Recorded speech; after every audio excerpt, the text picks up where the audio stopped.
म्हणजे तू म्हणलीस ते अगदी बरोबर आहे. खूप चॅलेंजिंग आहे स्वतःची ओळख निर्माण करणं. कारण इतके टॅलेंटेड ॲक्टर्स आहेत मला असं वाटतं आणि माझ्या वयोगटामध्ये सुद्धा इतके अनेक टॅलेंटेड ॲक्टर्स आहेत आणि रोज कदाचित अनेक नवीन येत असतात मुंबईमध्ये आणि सगळे खूप छान छान कामं करत आहेत. त्यांच्यामध्ये पण सो ते एक आनंद पण असतो की चांगल्या फ्रॅटर्निटीमध्ये काम करण्याचा आनंद असतो. मला असं वाटतं की मी अजून तेवढा मोठा ॲक्टर झालेलो नाही की मी निवडीन, पण लकीली असं झालं आहे की खूप चांगल्या लोकांसोबत काम करण्याची संधी मिळाली. खूप इंटरेस्टिंग वाटते जी झलक समोर आलेली आहे. तर तुझ्या भूमिकेबद्दल थोडंसं सांगशील, काय काय पद्धतीचे पैलू आहेत? थँक्यू एकतर आधी. आणि भूमिकेबद्दल म्हणाल तर खूपच पॉझिटिव्ह, खूप ऑप्टिमिस्टिक असं पात्र आहे आणि अगेन कॉन्ट्रास्ट आहे तिच्या पात्राला की ते जास्त महत्त्वाचं आहे की ज्या परिस्थितीमधनं ती आत्ता जाते आहे आणि कदाचित तिला घरच्यांकडनंच प्रश्न विचारले जात आहेत. लोक काय म्हणतील, जसं आपल्या दोन्ही प्रोमोमध्ये ते हायलाईट आपण केले की कायम ती भीती असते की लोक काय म्हणतील.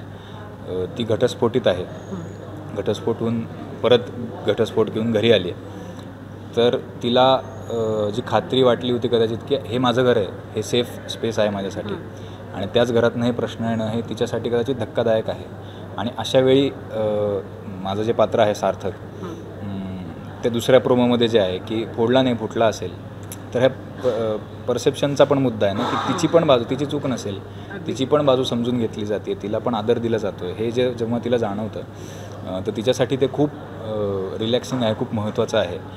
तर असा तो की कुठले प्रिज्युडायसेस घेऊन जगणारा नाही. त्याच्यावर आयुष्यात ज्या जबाबदाऱ्या आल्या आहेत, ज्या गोष्टी त्याला हे करत त्याच्यामध्ये दबून गेलेला किंवा अबोल झालेला असाही नाही. तो खूप सगळं सांभाळतो आहे व्यवस्थित, पण तरी खूप पॉझिटिव्ह राहतो, खूप खुश राहतो, आजूबाजूच्या सगळ्यांना आनंदी करण्याचा प्रयत्न करतो, कुटुंबाची जबाबदारी सांभाळतो, ऑफिसमधलेही सगळ्यांना सांभाळतो आणि तेसुद्धा आनंदी राहतो असं ते. पण तू अनेक वाहिन्यांवर कामं केलेली आहेस, अनेक मालिकांमधून जे तुझं पात्र समोर आलेलं आहे, पण कुठेतरी त्या मालिकांच्या गर्दीमध्ये कुठेतरी हरवून न जाता सातत्याने आपलं जे कलाकार म्हणून अस्तित्व आहे ते कसं सिद्ध करणं हे खूप कलाकारासाठी चॅलेंजिंग असतं.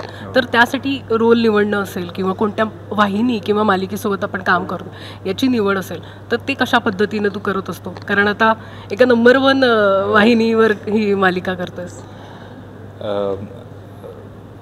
म्हणजे तू म्हणलीस ते अगदी बरोबर आहे. खूप चॅलेंजिंग आहे स्वतःची ओळख निर्माण करणं. कारण इतके टॅलेंटेड ॲक्टर्स आहेत मला असं वाटतं आणि माझ्या वयोगटामध्ये सुद्धा इतके अनेक टॅलेंटेड ॲक्टर्स आहेत आणि रोज कदाचित अनेक नवीन येत असतात मुंबईमध्ये आणि सगळे खूप छान छान कामं करत आहेत. त्यांच्यामध्ये पण सो ते एक आनंद पण असतो की चांगल्या फ्रॅटर्निटीमध्ये काम करण्याचा आनंद असतो. मला असं वाटतं की मी अजून तेवढा मोठा ॲक्टर झालेलो नाही की मी निवडीन, पण लकीली असं झालं आहे की खूप चांगल्या लोकांसोबत काम करण्याची संधी मिळाली. खूप एक माझा कटाक्षाने हे असतं की चांगली गोष्ट पाहिजे, चांगल्या गोष्टीचा आपण भाग झाला पाहिजे.